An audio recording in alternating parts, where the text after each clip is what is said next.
Bagaimana debat semalam dengan seluruh tim sukses ini yang ada di tiga paslon ini kita perbincangkan di studio. Sudah ada jubir dari Timnas Anies Mohaimin, Pak Ahmad Fathul Bari. Assalamualaikum Pak Ahmad. Waalaikumsalam. Dan juga ada jubir TPN Ganjar Mahfud, ada Mas Patria Ginting. Selamat pagi. Assalamualaikum Bang Patria. Dan juga secara daring ada juru bicara TKN Prabowo Gibran, Mas Hasan Nasbi. Selamat pagi. Assalamualaikum. Selamat pagi. Iya, Bapak-bapak terima kasih sudah mampir ke sini ke Sapa Indonesia Pagi, walaupun memang semalam sudah menonton debat ya kan sampai larut, tapi seru. Tadi kalau di paruh pertama, pertanyaan pertamanya begini, setelah seru kita melihat, menyaksikan, bintangnya siapa Prof. Karim? Kalau kata Prof. Karim itu Mas Anies, kalau kata mahasiswa-mahasiswinya. Tanggapan dari Mas Fathul? Ya alhamdulillah kita bersyukur ya. Jadi ini mungkin gambaran bahwa memang selama ini Mas Anies selalu komitmen, diundang di berbagai forum, juga menghadiri forum-forum yang berisi tentang gagasan apa yang ingin dibawa oleh para calon presiden. Dan pada tadi malam ya mungkin dari apa yang sudah beliau lakukan di seluruh daerah, ada berbagai kegiatan, mencurahkan gagasannya, didebat oleh banyak pihak. Ya alhamdulillah tadi malam ternyata itu juga membuahkan hasil mungkin kalau disampaikan tadi oleh Pak Karim ya. Ini kita bersyukur atas hal tersebut, tapi pada intinya ya ini jadi forum yang kita berdemokrasi secara baik semuanya, dan kita juga dudukan bahwa segala hal terkait Pilpres ini yang utama justru kita tampilkan apa gagasan yang ingin dibawa oleh para calon presiden, sehingga publik itu diberikan pilihan yang rasional, pilihan yang punya basis objektivitas, dan juga akhirnya juga punya gambaran bahwa ke depan mereka pun juga mengkritisi ketika nanti mereka menjabat, maka gagasan itu akan coba dilihat sebagai basis penilaian gitu. Dan ini kita bersyukur tadi malam bisa berlangsung lancar. Kalau kita melihat kan ini ada bisa dikatakan saling senggol begitu ya, saling melemparkan smash, terutama spotlightnya ini ke Mas Anies dan juga Pak Prabowo. Saya ke Pak Nasbi. Pak Nasbi, ini kenapa dua-dua Pak Prabowo dan juga Mas Anies ini bisa dikatakan lebih seru berdua begitu loh? Kalau kita sih nggak ngelihat lebih seru berdua ya, kita sih menganggap tiga-tiganya seru semalam ya, karena ya berusaha menampilkan diri mereka masing-masing di dalam perdebatan. Dan memang kalau Pak Prabowo kan memang orangnya begitu apa adanya. Beliau bukan aktor watak yang bisa menanyakan etika ketika coba misalnya Mas Anies menanyakan etika kepada Pak Prabowo di tengah pengkhianatan Mas Anies terhadap Pak Prabowo gitu. Jadi Pak Prabowo tidak akan sanggup begitu gitu. Makanya Pak Prabowo menjawabnya sambil bercanda aja, yang kayak gitu. Atau seperti Mas Ganjar yang menanyakan pengadilan ad hoc HAM, ya, betul. sementara 5 bulan lalu Pak Mahfud MD itu menjelaskan kenapa pemerintah tidak bisa membuat pengadilan ad hoc HAM, karena sudah 4 kali dibuatkan pengadilan HAM-nya, 35 tersangkanya bebas karena keterbatasan bukti-bukti. Jadi pemerintah lebih memilih untuk menyelesaikan kasus-kasus HAM masa lalu dengan pendekatan non-yudisial. Jadi hal-hal yang memercik muka sendiri kemudian bisa ditanyakan kepada orang lain, nah itu menurut saya kan aktor watak yang luar biasa. Sementara Pak Prabowo tidak akan sanggup untuk melakukan hal yang seperti itu. Tapi walaupun begitu, Pak Prabowo tidak bisa secara pribadi beliau tidak bisa menyerang pribadi orang lain gitu. Jadi makanya Pak Prabowo lebih mencoba untuk menjawabnya dengan cara yang lain. Jadi begitu menurut saya. Tapi kalau misalnya untuk seru-seruan, menurut saya tidak hanya dengan Mas Anies, seru-serunya dengan Mas Ganjar juga seru menurut saya gitu. Oke, saling serang begitu ya, saling senggol. Ada saling smash, tapi ada yang bertahan begitu. Anda melihatnya apakah pertahanan ini memang sudah bisa dikuasai oleh pasangan Anies Mohaimin, terutama Anies Baswedan? Ya hampir semua yang disampaikan tadi malam menurut kami bagus sekali ya Mas Anies ya. Bahkan tadi mohon maaf tadi disebut pengkhianatan, nggak ada pengkhianatan apa. Justru mungkin kalau Pak Prabowo yang dulu mungkin berjanji akan timbul tenggelam bersama rakyat, mungkin itu bisa Anda posisikan sebagai pengkhianatan. Ini mungkin juga harus ngerti publik, jangan sampai ada menganggap seolah-olah dulu pernah diusung. Ini 5 tahun kok Pak Anies sudah selesai, dan sekarang memang kontestasi demokrasi berjalan. Jadi apa yang disampaikan tadi malam pun juga di seluruh pertanyaan, di seluruh tema, di seluruh diskusi dan debat yang berlangsung, ya alhamdulillah Pak Anies bisa menyampaikan secara baik. Bahkan fokus kepada tema debat malam itu yang memang khusus membahas tentang demokrasi, HAM dan sebagainya. Dan terbukti apa yang disampaikan mudah-mudahan ya jadi apresiasi. Dan itu tadi salah satunya sudah diapresiasi dalam segmen Kompas sebelumnya gitu. Pak Nasbi, tanggapan Anda? Ya kita sih tidak masalah ya dengan penilaian-penilaian orang ya. Kita kalau ada yang memberikan penilaian ya kita terima, termasuk juga penilaian survei. Jadi kalau buat kita itu kalau ada kandidat yang tadi malam berusaha untuk menyerang Pak Prabowo sebuah hal yang wajar gitu ya. Dua-duanya menyerang Pak Prabowo sebuah hal yang wajar, mungkin juga gara-gara hasil survei Kompas. Ya, hasil survei Kompas menunjukkan jarak yang sangat jauh antara Pak Prabowo dengan dua kandidat yang lain. Kalau angka pemilih bimbangnya Kompas itu dibagi dua saja ke kandidat nomor 1 dan kandidat nomor 3, itu masih belum bisa mengejar angkanya Pak Prabowo. Apalagi kalau dibagi 3.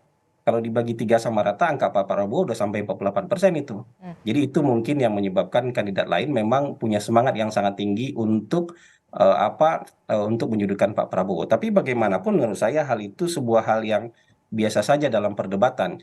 Jadi tidak perlu untuk dibawa sampai ke perasaan begitu. Oke, tapi saya yakin ketiga kandidat ini, capres ini pasti melakukan penampilan atau menyuguhkan penampilan, mendeliver gagasan ini adalah gagasan-gagasan terbaik mereka. Begitu Pak Patria, kalau kita melihat gitu ya, saya melihat semalam, ini bisa dikatakan posisinya Pak Ganjar ini cukup adem ayem begitu ya, walaupun memang deliver gagasannya juga soal pengadilan HAM begitu. Apa kemudian yang masih disoroti soal pengadilan HAM ini kepada salah satu pasangan calon ataupun di debat semalam begitu?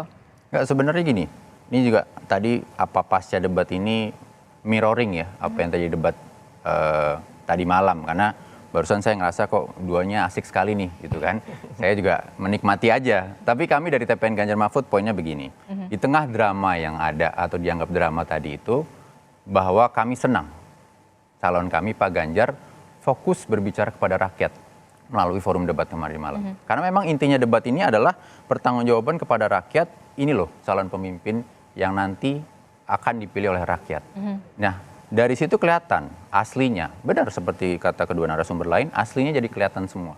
Ada yang memang dia berbicara untuk memuaskan pendukungnya. Hanya fokus memuaskan pendukungnya saja. Topik-topiknya diangkat memang yang basis pendukungnya. Ada yang bicara tentang dirinya sendiri, memang fokus memastikan dirinya sendiri mau ngapain dan segala macam. Tapi kami senang karena Pak Ganjar fokus berbicara kepada rakyat. Nah, termasuk gagasan-gagasannya yang tadi masuk ke situ, soal pengadilan HAM dan segala macam, Pak Ganjar ini berhasil menerjemahkan topik yang begitu berat soal hukum, HAM, dan berbagai macam korupsi dan segala macam, kepada hal-hal yang menjadi kekhawatiran mendasar rakyat Indonesia. Nah, itu yang saya rasa paling penting dalam pendidikan politik demokrasi. Debat ini bukan ajang pertunjukan untuk masing-masing, tetapi ajang untuk rakyat kemudian bisa menilai, memilih siapa calon pemimpin yang paling tepat untuk menjadi Presiden Republik Indonesia. Jadi seperti itu, Mbak. Kalau gagasan ini pasti kita bisa beradu dan pasca debat pasti lebih seru lagi. Tetapi yang paling penting adalah siapa yang memahami persoalan yang dihadapi rakyat, dan itu ada di Pak Ganjar. Oke, kalau kita itu tadi soal berbicara soal hak asasi manusia. Nah, ini soal pemberantasan korupsi yang juga saya soroti adalah bagaimana ketiga capres ini sama-sama sepakat untuk memberantas korupsi di Indonesia ini sampai ke akar-akarnya begitu. Dan yang kemudian menarik perhatian saya adalah Pak Ganjar mengatakan ya sudah koruptor nanti di Nusa Kambangan saja. Apa sebenarnya alasannya? Loh, itu kan pesan keras bahwa untuk Pak Ganjar sikat korupsi ini kan perlu wujud ya. Dan Pak Ganjar langsung memang orisinil dia yang dia seperti katakan tadi malam, dia persatuan antara pemikiran, perkataan dan perbuatan. Kalau kita mau fokus bener sikat korupsi, ya udah koruptor dikirim ke Nusa Kambangan. Nusa Kambangan ini mungkin buat kalau DPR-nya nggak setuju gimana? Mas Fathul Bahri, Mas Hasan Nasbi mungkin ngerti nih soal Nusa Kambangan. Tapi saya dalam kesempatan di Kompas TV pengen jelasin dulu sebentar ke generasi muda.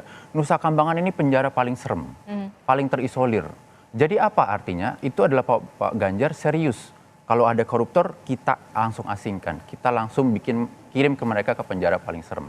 Bahwa nanti kita ngobrol segala macam bisa, tapi ini kan komitmennya memang ada di eksekutif. Dan Pak Ganjar itu dipilih untuk menjadi eksekutif. Nah, apalagi Pak Ganjar juga menegaskan bahwa sikat korupsi ini bukan hanya soal bahwa kita mengirimkan koruptor ke Nusa Kambangan saja, tetapi penyelamatan duit negara. Perampasan aset, pemiskinan. Betul, karena gini, kalau ada pakar-pakar yang mengatakan bahwa dari korupsi ini kerugian negara bisa mencapai 200 triliun. Itu Pak Ganjar langsung bisa ngomong bahwa loh berapa puluh ribu puskesmas yang kita bisa bangun. Jadi Pak Ganjar sekali lagi mengkaitkan, menjawab apa yang menjadi kekhawatiran rakyat, bukan keren-kerenan. Kalau keren-kerenan itu bukan di Pilpres, tapi bagaimana menjawab keresahan rakyat. Korupsi apa sih problemnya? Kalau korupsi kita nggak bisa bangun puskesmas. Kalau ada korupsi kita nggak bisa bikin sekolah gratis. Kalau ada korupsi harga bahan pokok masih tinggi. Itu yang menjadi fokusnya Pak Ganjar. Mas Fatul, jawaban Anda soal ini, kalau misalkan Pak Ganjar itu kan memang tegas mengatakan Nusa Kambangan, pemiskinan, dan perampasan aset. Sepakatkah untuk itu? Ya, dalam beberapa forum sebelumnya bahkan Mas Anies tegas betul ya, bahwa yang salah satu yang difokuskan adalah pemiskinan koruptor. Jadi kita jangan tanggung-tanggung memang kalau memang ingin memberantas korupsi secara masif, ya kita harus berani untuk itu. Dan itu dia sampaikan dalam forum terbuka, bahkan mungkin semua publik mungkin merasa bisa jadi ada yang terganggu dan sebagainya, tapi clear saja disampaikan.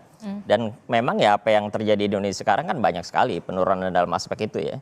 Ya, berbagai lembaga pemerintah, misalnya Transparansi Internasional tentang Corruption Perception Index itu turun, bahkan mungkin stagnan, konstan gitu misalnya. Dan ini jadi masalah. Belum lagi bahkan ada sama kaitannya dengan pemeringkatan The Economist Intelligence Unit tentang demokrasi yang pada ujungnya juga terkait dengan bagaimana partisipasi publik juga tidak dilebatkan. Nah ini juga hal yang penting yang disampaikan oleh Mas Anies tadi malam pun juga ini harus kita garis bawahi. Ini jadi hal yang perlu kita tekankan bahwa memang perlu adanya penegakan hukum yang baik, lalu fokus juga pemberantasan korupsi tanpa ragu-ragu, dan bahkan sebetulnya apa yang kita lakukan, kalau tadi misalnya kita membahas soal pembangunan puskesmas dan sebagainya, maka tadi malam menarik tuh, ada pertanyaan soal IKN juga bahkan ya, walaupun itu bukan tema yang terkait langsung, tapi itu menjadi gambaran bahwa bagaimana ruang fiskal kita yang sempit misalnya, tapi akhirnya justru dimanfaatkan buat pembangunan IKN dengan anggaran yang luar biasa besar.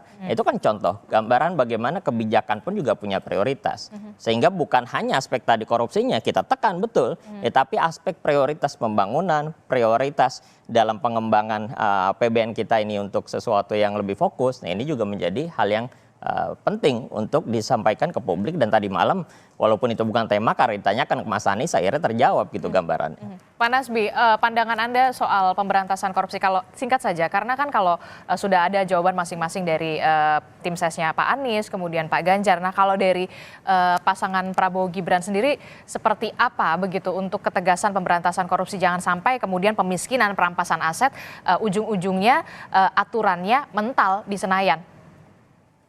Ya, jangan kalau giliran saya disuruh singkat aja ya, karena yang lain juga nggak singkat kan. Oke, silahkan. Jadi Silahkan begini, Pak Nasbi. kalau menurut saya, dua kandidat lain semalam itu masih melihat korupsi sebagai sesuatu hal yang parsial. Jadi efeknya yang diincar sama mereka adalah efek deterrence, efek jerahnya. Jadi hanya penghukuman seberat-beratnya terhadap koruptor, kemudian asetnya dirampas. Ini kan, ini juga mungkin 3/4 jalan sudah berlaku selama ini, karena itu juga harta-harta koruptor juga dirampas, tapi tidak banyak mengembalikan kerugian negara. Yang paling komprehensif menurut saya apa yang dijawab oleh Pak Prabowo semalam, karena tidak hanya soal KPK, tapi lembaga penegak hukum lain juga diperkuat, kata Pak Prabowo. Ada kepolisian, ada kejaksaan yang punya infrastruktur jauh lebih besar daripada KPK. Sementara dua kandidat lain hanya bicara soal KPK. Pak Prabowo juga bicara soal pencegahan, makanya dia bilang BPK, BPKP juga harus dilibatkan. Karena pencegahan ini sebenarnya menyelamatkan kekayaan negara jauh lebih besar daripada perampasan aset. Pak Prabowo pernah mencontohkan ini ketika di Kementerian Pertahanan, ketika beliau mencoret markup alutsista, beliau sebelum itu terjadi diselamatkan dulu, dan menurut perhitungan dia bisa menyelamatkan lebih dari 51 triliun.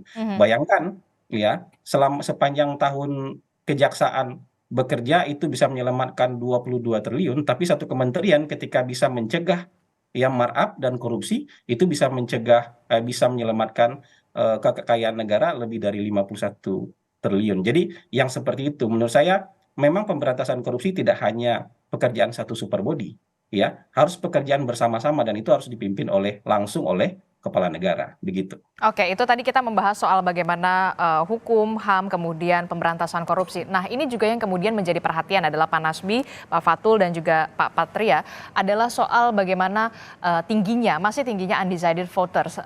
Angkanya 28,7%. Itu artinya masih ada pemilih yang kemudian belum menentukan pilihan, dan debat perdana ini tentu saja diharapkan bisa menggait hati para undecided voters ini. Bagaimana strateginya? Nanti dijawab oleh bapak-bapak semua. Tapi kita jeda dulu sejenak, tetaplah di Sapa Indonesia Pagi.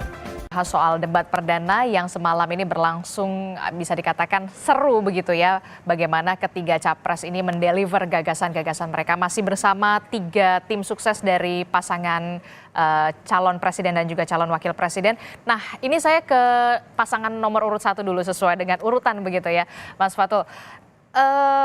Kita lihat di Litbang Kompas ini undecided votersnya masih tinggi 28,7%.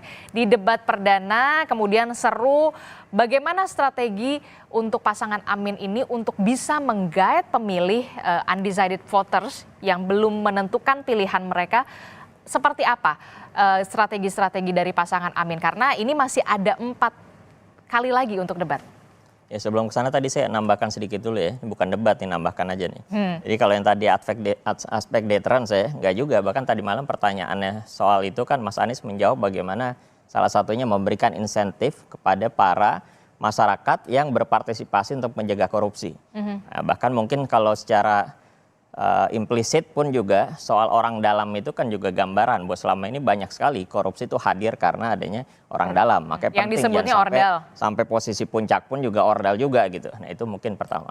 Kalau tadi strategi yang dilakukan tentu kita yang dilakukan Mas Anies sejak awal sampai sekarang banyak sekali forum-forum yang beliau hadiri.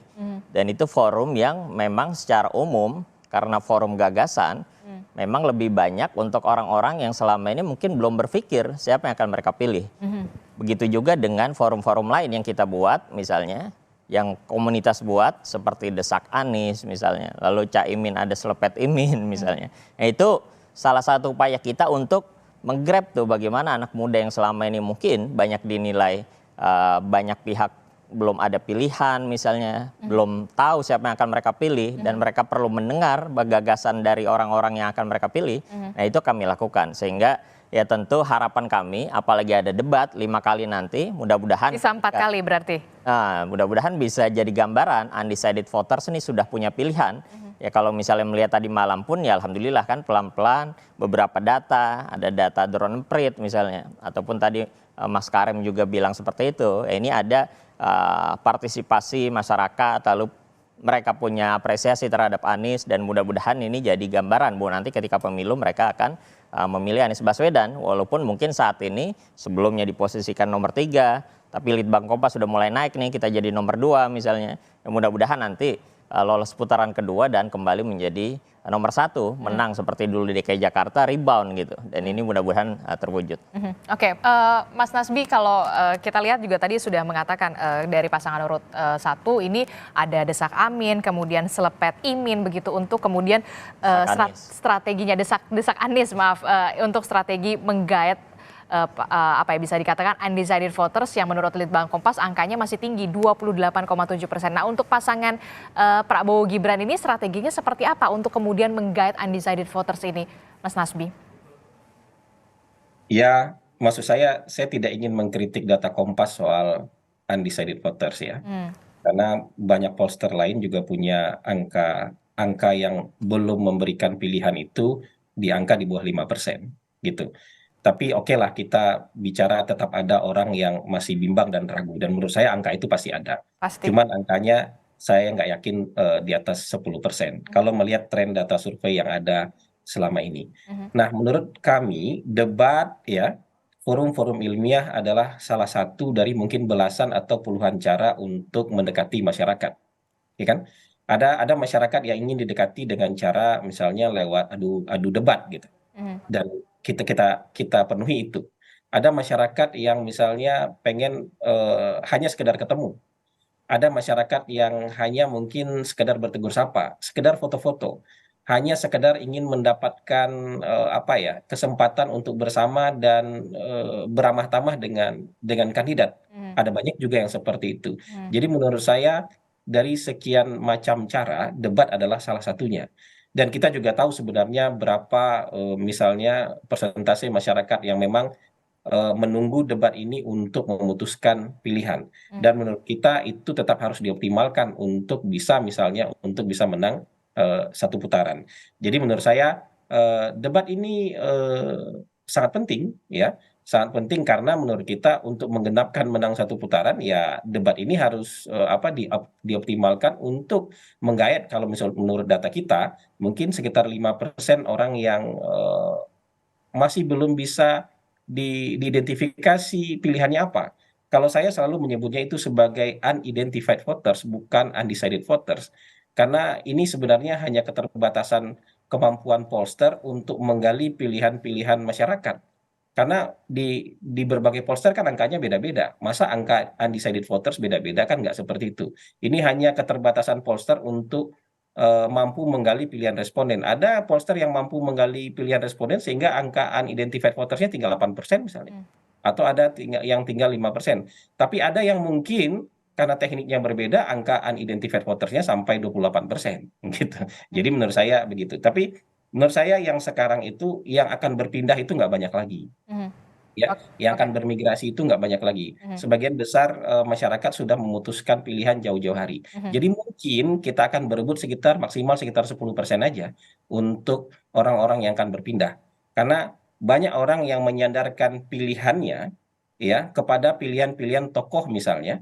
Kalau misalnya begini, orang yang menjadi pendukung Jokowi itu sebagian besar menyandarkan pilihannya kepada pilihan Pak Jokowi. Mereka percaya Pak Jokowi sudah membuat pilihan dengan pertimbangan yang sangat sangat matang, dengan cermat kepada siapa estafet ini akan dia berikan.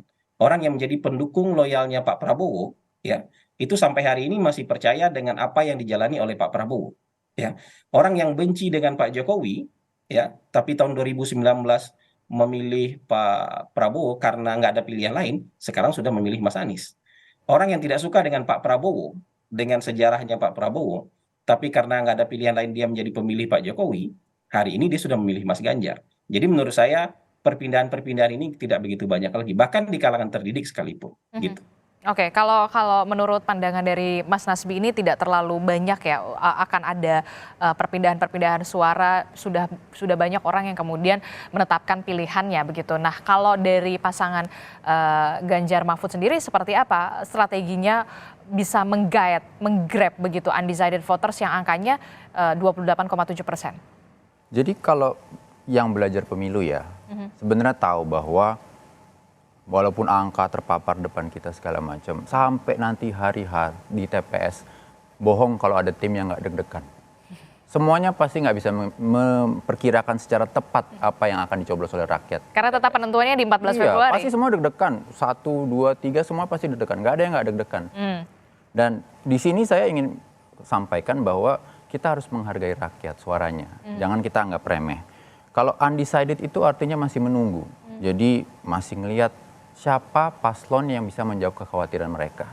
Mereka ingin pemimpinnya itu nanti bikin hidup mereka lebih baik, bukan lebih susah. Nah, untuk bisa tahu itu, maka mau nggak mau kita perlu pemimpin yang bukan jago dari balik podium, bukan jago dari balik meja besar, tetapi memang yang kesehariannya selalu turun, ngobrol sama rakyat, ketemu. Belusukan maksud Anda? Ya macam-macam, mau dibilang itu belusukan, karena selama 9 tahun ini gaya kepemimpinan seperti itu yang sudah membawa Indonesia menjadi lebih bagus. Dan itu memang adalah karakteristiknya Pak Ganjar, selalu turun, selalu ngobrol sama rakyat. Mau di warung kopi, mau di forum debat, mau di restoran, mau dimanapun. Itulah yang menjadi kunci dari untuk, kita tahu bahwa rakyat itu lagi khawatir. Senang, tapi lagi ada beberapa yang boleh dong kita lebih bagus lagi, lebih unggul lagi dari kemajuan yang udah kita ada sekarang.